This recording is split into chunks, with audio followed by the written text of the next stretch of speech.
Hello and welcome to my channel. Have you ever visited a particular place, someone's house, and you just felt like something wasn't right? Has that ever happened to you? You just couldn't place your finger on it, but you just felt like something was not okay. Something was wrong somewhere, but you couldn't tell?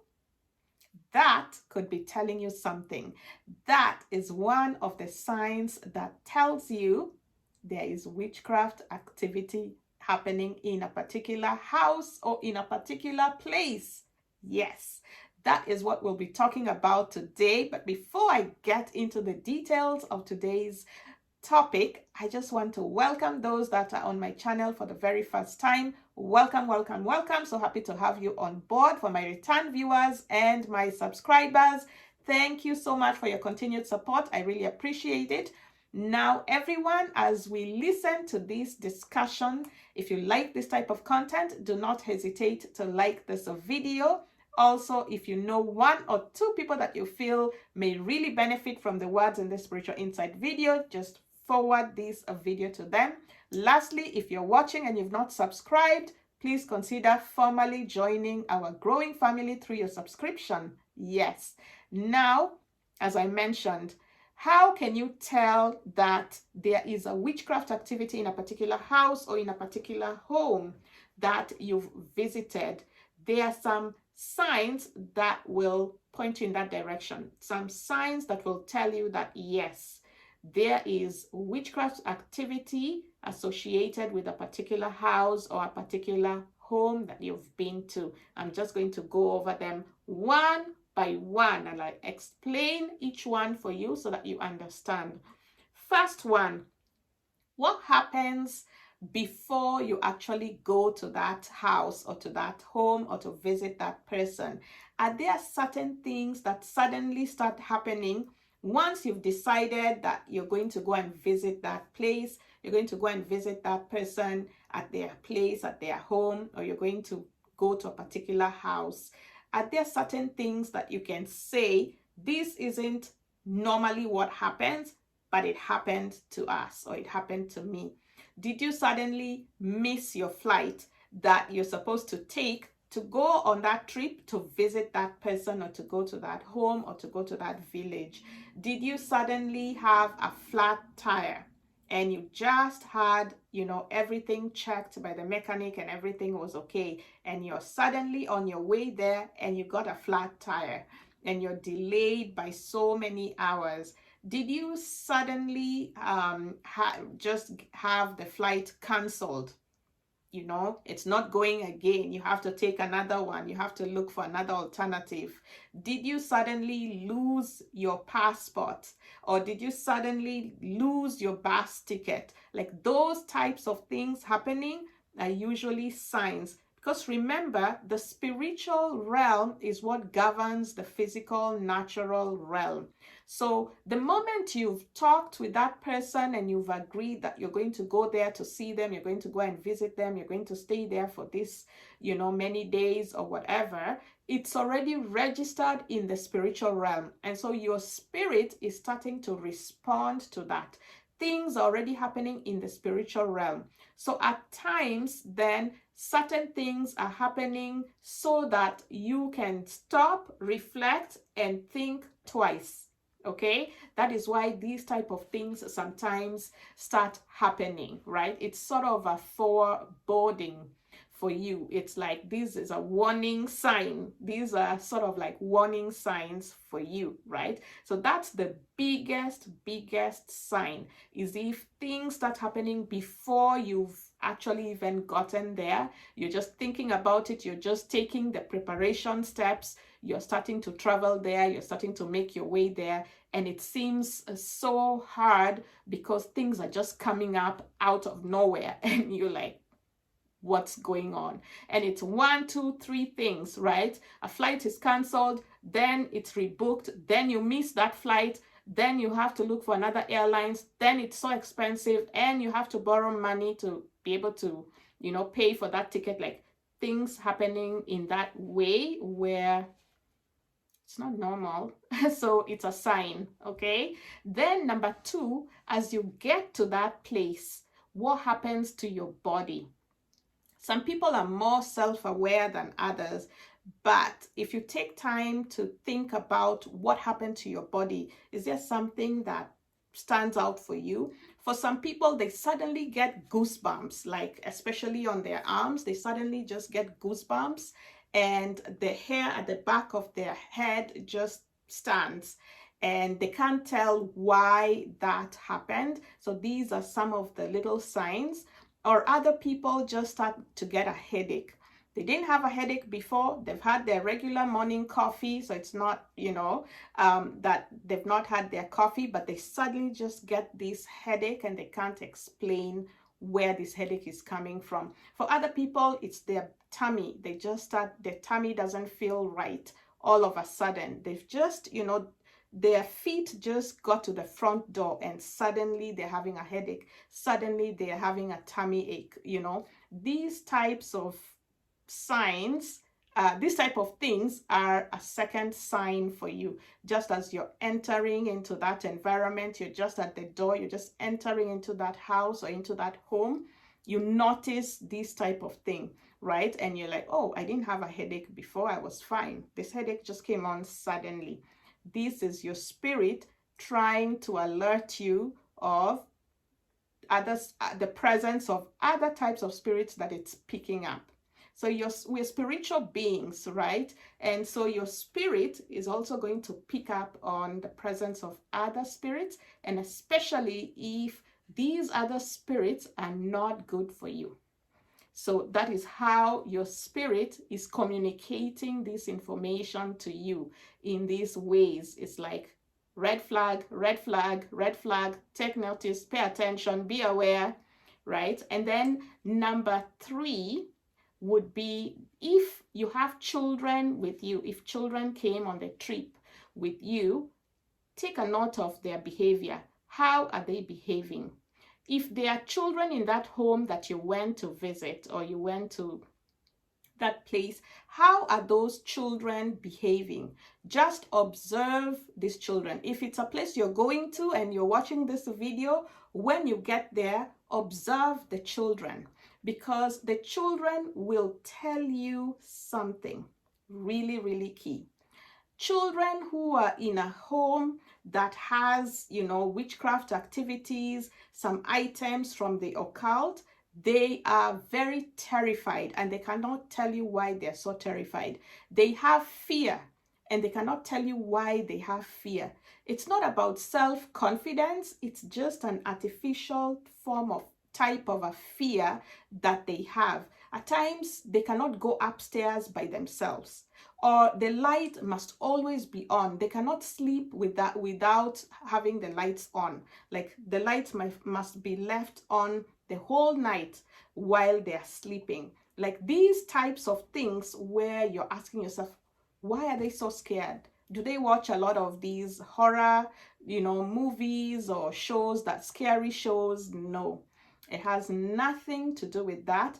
Their spirit is very sensitive. As children, their spirits are very sensitive because they've not developed some of those filters that we've developed as adults that blocks out some of these, sensitivities. The filters are from the mind, right? So our mind sometimes rationalizes things and we give things meanings and we say, oh, don't worry about that. We brush these things off, but children don't have that yet. So whatever their spirit is picking up, their body just responds really, really fast, and they can't stop it. They can't rationalize and say, stop acting like that.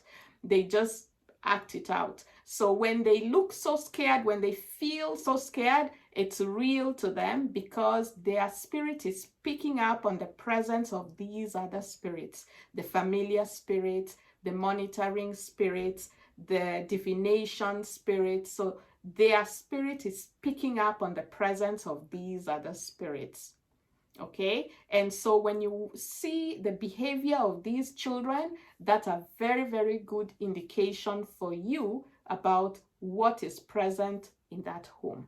If there's witchcraft activity in a particular home, in a particular house, in a particular place, there is going to be an altar, an evil altar, because the altar is the meeting place for the evil spirits to come and, be projected to do different things. So there's going to be an altar. So the presence of the altar is there in that home, and the children are picking up on the presence of these spirits that are usually coming to such an altar, the familiar spirits, monitoring spirits, spirits of divination, and so on. Okay, so watch the children and just observe. Even from their words, they'll be scared to go to certain rooms, scared to go places alone, just within the home. Sometimes it's children who live in that home, that is their home, but they're always scared, right? They were born in that home, but they are always scared. Maybe they're scared of going upstairs alone, they're scared of going to the washroom alone, they're scared of sleeping without the lights on. If it's children, your children, you've went with them to this place, observe their behaviors as well. You will see the same type of behaviors. They're suddenly scared. They're suddenly, wanting to cling to you. They're suddenly not feeling comfortable to just be, relaxed, go and play and run about and just be kids. They're not behaving like that, or they're very tense. They cannot relax. If somebody just calls their name, they're jumping. It's like, John, hey! Those type of, they're suddenly, like that. These are signs for you. These are signs that children will exhibit. Okay, so take note of those signs. When you leave that place immediately, are they now suddenly relaxed? Are they laughing? Are they confident? Are they running about and just being their usual self? That's a sign for you, especially if they didn't have any of these type of behaviors before you went there. It's not part of their normal character. There's something in that house, in that home. Be aware. Then now, after you leave that place, or you leave that home, you leave that house, what happens after, in that period immediately after you've left that place? Do you suddenly become sick? Do you suddenly become so seriously sick that you're admitted in the hospital and you need some real serious treatment? Some people even need surgery. Is your health okay, or is there something suddenly happening with your health where you're fighting for your life? This is one of the biggest signs, the biggest signs, right? Is what happens immediately you leave that place. These ones now are some of the biggest signs, okay? So becoming seriously sick immediately after leaving that place. Sometimes you're still on your way from that place back to your own home. You suddenly develop, this serious illness. No joke. Or sometimes you just barely arrived, not even a month has passed. You're suddenly being admitted in the hospital requiring urgent, serious medical attention. That's a big sign. And then the next one, accidents and mishaps. Are sudden accidents suddenly happening related to you? Your car is suddenly, in an accident and it's a write-off, or are things suddenly just falling on your toe, falling on different people, like near misses, some certain things that you can't really explain, but these things are happening as you just came back from visiting that home, from visiting that house, or you're just coming back from that place where the kids were really scared while you're there. Before you went on that trip, you lost your passport, all these signs, you can see them.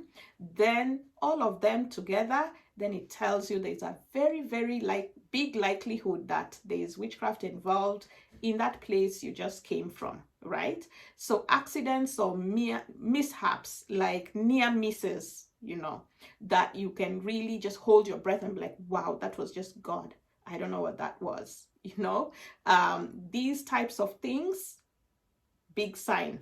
Then number 6, do you suffer from unexplained losses? As soon as you just return, there is a cancellation of a contract, a big contract that you're waiting for. You are going to get that promotion, suddenly they change their mind. You are going to get that visa, suddenly there's policy changes, there's some loss that you're suffering from, immediately you came back. You just came back, your roof started leaking, and you need to replace the whole roof, and it's going to cost you a lot of money. You just came back and your stove is not working, you need to buy a new one. Then the washer broke down, then the dryer broke down, then something else broke down, then the fridge is not working again, your TV fell down and broke. Like those types of things happening soon after you've come back. Before you went, everything was okay. But as soon as you came back, your money is now being drained, right?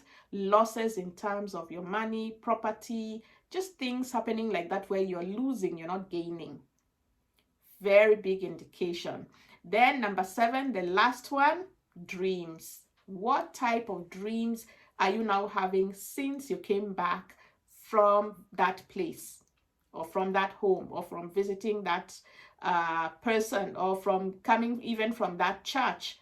What happens in your dreams?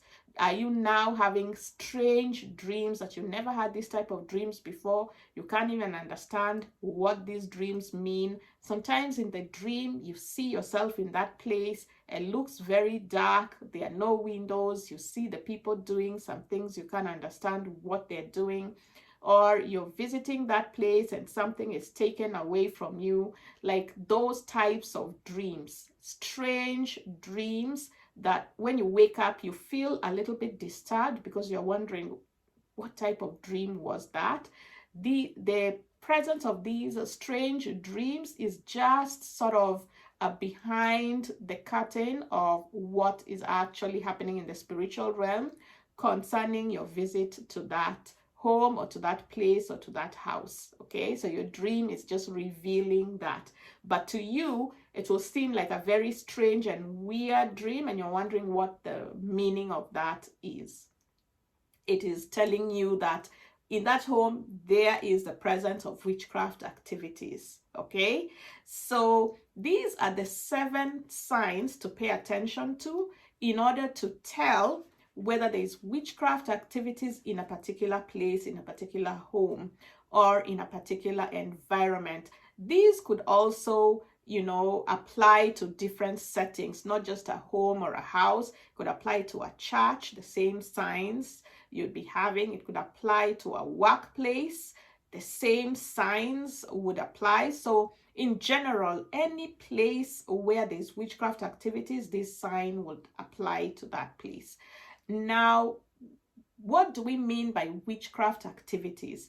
We mean that there is a presence of an evil altar. In my previous videos, I talked about evil altars, and I said an evil altar doesn't have to be a whole big room with a big statue of an idol and things like that. Sometimes an altar is just something so small, but as long as that small charm, juju, muti, is so small someone can hold it in their hand, but it has been placed at another bigger evil altar somewhere, incantations have been made on it, and it contains some things from the kingdom of darkness, right, that are used to attach evil spirits to them. And then the presence of it is what now brings those evil spirits to stay there at that altar, right? And sometimes that altar is a bottle and the person has put your picture and has put, your fingernail clippings or hair or something, a piece of item of clothing, a piece of it, thread or whatever, that belongs to you to identify you to those evil spirits. And that little bottle put under the bed, put somewhere in a corner, that is the altar. So sometimes an altar is not, so big and obvious. Sometimes it's an item that is very small and it can be easily hidden somewhere in the home. Now, this brings me to my next point. When you found out that these 7 signs are present whenever you visit a particular house or a particular person, does that mean that that person is practicing witchcraft? Because these 7 signs are there whenever you're going to visit them, you visit their home. No. I don't want you to jump straight to this conclusion. This just tells you that there is witchcraft activity in that house or in that home. Your friend, your brother, your sister, your girlfriend, your husband, or whoever in that home, it may be that they are responsible, but it may also be that it's not them. Maybe they are renting this house, so they are not even aware of the presence of this altar in that home. They are oblivious. They are ignorant of this information. So they don't know. They are also there, but they don't even know that this thing is present in that house or in that home. Maybe it is the landlord that put it there, right? For whatever reason, so they can get people with money and take their destiny or what have you. That happens. I will do a video one time about landlords and taking the destiny of tenants, but that happens. So it could be that the landlord has put this altar there, this charm, this juju there. So the tenant may not even be aware that there is something in that home like that. Okay, so these signs are just to tell you that when you see these signs, it tells you there is presence of witchcraft activity in a particular home, in a particular house. What do you do about it? You pray and fast. That's what you can do about it. You pray and fast so that if you have to go to that house, maybe it's your relative house, maybe it's your family house, you cannot avoid not going there anymore because of this. But because you know, you pray and fast and you cover yourself with the blood of Jesus every time you go there, so that no harm shall come to you. And every tongue that has risen to condemn you, you shall condemn it. Okay? So that you can take the necessary precautions. That is why you have to know these things. Why? So that you're empowered, so that you can take the necessary precautions to protect yourself, to protect your destiny that God has for you. Okay? So when you notice these 7 signs in a particular house, if you can avoid it, don't go there. Prevention is always better than cure. Do not go there. Offer to meet the person somewhere else, a neutral place, a coffee place or whatever. Depending on your relationship with that person, if that person is really close to you and you're able to share this with them, then of course, maybe they're not aware. Like I said, maybe they're just a tenant. Maybe they have been noticing these signs. The children are scared. They're terrified. They don't know why. They're always getting sick, but they don't know why. They're always suffering from losses. You know, one appliance is breaking, the roof, this, that. Their car is breaking down, but they don't know why these things are happening. When you share this with them, you will be helping them, right? Depending on how they will take it. So for some people, this will be an eye-opener for them. You can share this with them and pray and fast together with them. If it is true, right, what is going to happen? The landlord or whoever brought them there will ask them to move out very fast, quick. That is the ultimate confirmation. Once they start praying and fasting, the person responsible for that witchcraft activity in that home will ask that person who is praying and fasting to leave quick, because they are spoiling business for them. So if it is you and you have to go to that house, pray and fast. While you're there, you are on a fast. They will ask you to eat. If they know, if they are responsible and they know, they will try to get you to eat. That's how you know. They say, no, you have to eat. You don't have to tell them you're fasting. You can come up with another excuse for why you can't eat, but that's your sign. But as you continue to be there, maybe you're there for a number of days, a week, whatever, and you're on a fast, they will ask you to leave. Before your time, they'll ask you to leave. They will cut that visit short. You will have to leave. If you're a tenant, they will say your tenancy is ended. Maybe they want to do renovation, 1, 2, 3 reasons that they will come up with so that you can leave. If you're a visitor, suddenly things are not going well with the friendship or whatever, and you have to leave. One way or the other, if it is true, your confirmation is that they will ask you to leave. Then you'll know that it was true. Okay? If it is somebody who's not aware and you share this with them, the whatever they have to do is to pray and fast and break any evil covenants that they entered into as a result of being in the presence of these activities, because we are told, have no regard for those that have familiar spirits, those that practice necromancy, spiritist, mediums, lest you be defiled by them, for it is an abomination to the Lord, right? So because of that, I think that is Leviticus chapter 19 verse 21, if I'm not wrong. So because of that, your being there, you may have been defiled, so you just fast and pray to break that evil covenant. Plead the blood of Jesus to cover you so that it washes away any form of defilement. As we are told, the uncircumcised and the defiled shall never enter you again. That is a book of Isaiah that tells us that. So prayer and fasting is key whenever you notice these types of activities happening in a particular home. Thank you so much. God bless you. No weapon formed against you shall prosper, and every tongue that has risen anywhere to condemn you, we condemn it in the mighty name of Jesus Christ. Have a blessed day, and I look forward to seeing you in my next video.